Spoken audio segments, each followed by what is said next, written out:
Have you ever noticed how much more or less stuff you can buy with the same amount of money over time?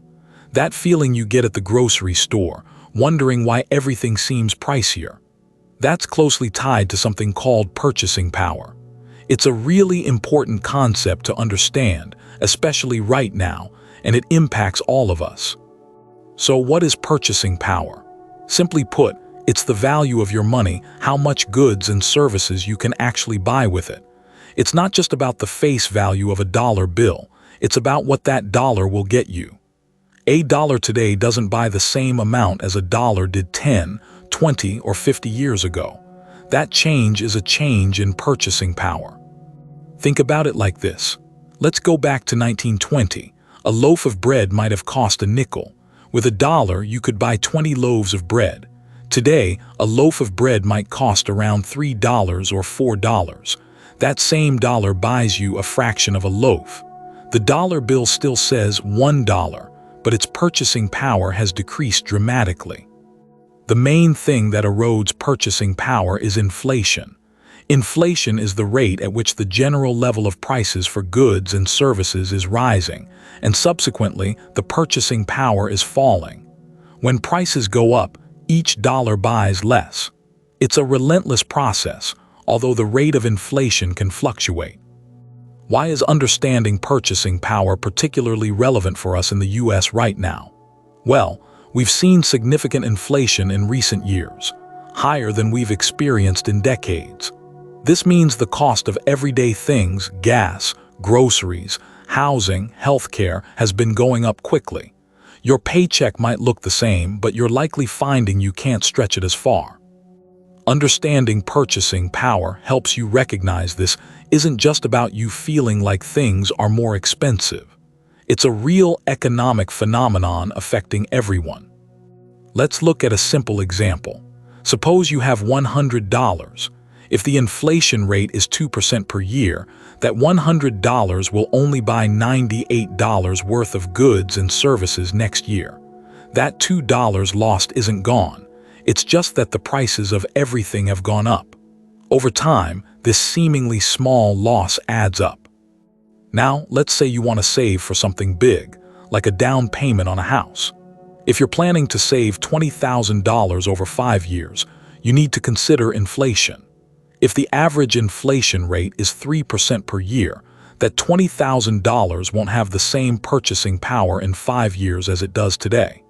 You'll need to save more than $20,000 to maintain the same level of buying power. How do we actually calculate changes in purchasing power?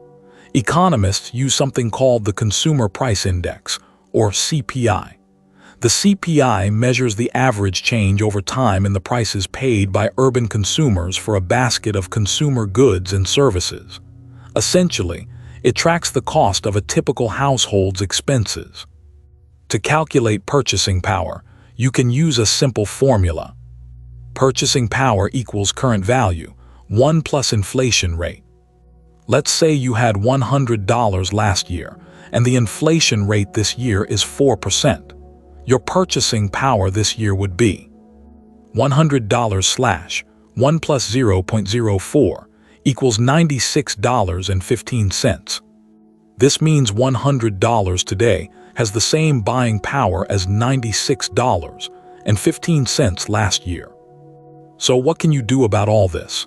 While you can't stop inflation, you can take steps to protect your purchasing power. Investing is a key strategy.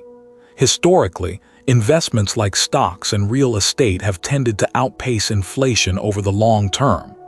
This means that the returns on your investments may be higher than the rate of inflation, preserving and even increasing your buying power. Another strategy is to consider assets that historically hold their value, like certain commodities or precious metals. While these aren't foolproof, they can serve as a hedge against inflation. It's also important to review your budget regularly and make adjustments as needed. Look for ways to cut expenses and prioritize essential spending. Negotiating prices, seeking out discounts, and comparison shopping can all help you stretch your dollars further.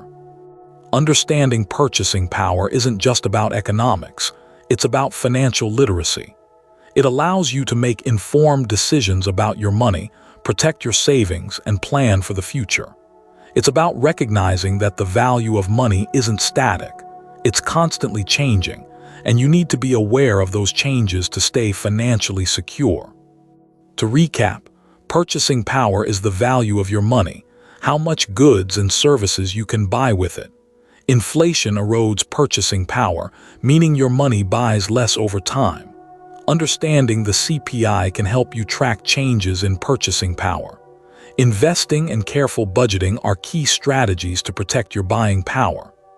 Remember, this information is for educational purposes only and should not be taken as financial advice.